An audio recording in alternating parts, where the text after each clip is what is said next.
नमस्ते, राधे राधे। मैं कविता जायसवाल आप लोग को एक विवाह गीत सुनाने जा रही हूँ, बेटी विवाह गीत। आप लोग को पसंद आएगा तो लाइक सब्सक्राइब जरूर करना, कमेंट बॉक्स में ज़रूर बताना कैसा लगा बेटी विवाह गीत। और हमारी ये सत्तू बहन है, इनका नया नया चैनल है, इनको भी सपोर्ट कीजिए, जितना हो सके उतना प्यार दुलार कीजिए, दीजिए और फुल वीडियो आज करके देखिएगा। धन्यवाद। कच्चे कच्चे बसवा का कच्चे माड़ुआ, ओही बीचे सीता का बिया।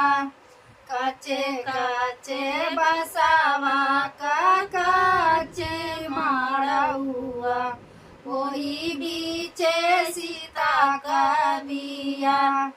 सीता का सखिया पूछनी बड़ी भतिया, कवन हउए ससुर तोहर।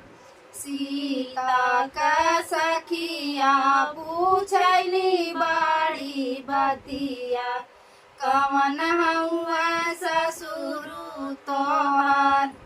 जेकरे ही सिरावा पे लाला की पगड़िया, उहा हउआ ससुर हमार। जेकरे ही सिरावा पे लाला की पगड़िया, उहा हउआ ससुर हमार। कच्चे कच्चे बसवा का कच्चे माड़ुआ, वही बीचे सीता का बिया। कच्चे कच्चे बसवा का कच्चे माड़ुआ, वही बीचे सीता का बिया। सीता का सखिया पूछली बड़ी भतिया, कवन हउआ देवरू तोहर। सीता का सखिया पूछली बड़ी भतिया, कवन हउआ देवरू तोहर। जेकरे ही हाथा में तिरिया धनुषिया, उहा हउआ देवरू हमार।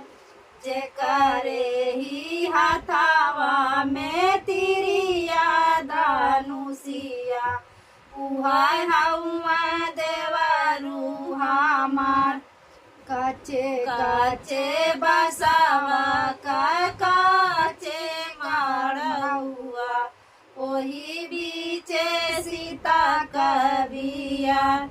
कच्चे कच्चे बसवा का कच्चे माड़ुआ, ओही बीचे सीता का बिया। सीता का सखिया पूछली बड़ी भतिया, कवन हउआ स्वामी तोहर।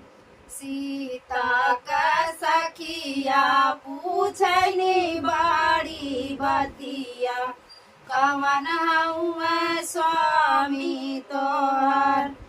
जेकरे ही हाथावा में सोने का सिंहोरावा, उहा हउआ स्वामी हमार। जेकरे ही हाथावा में सोने का सिंह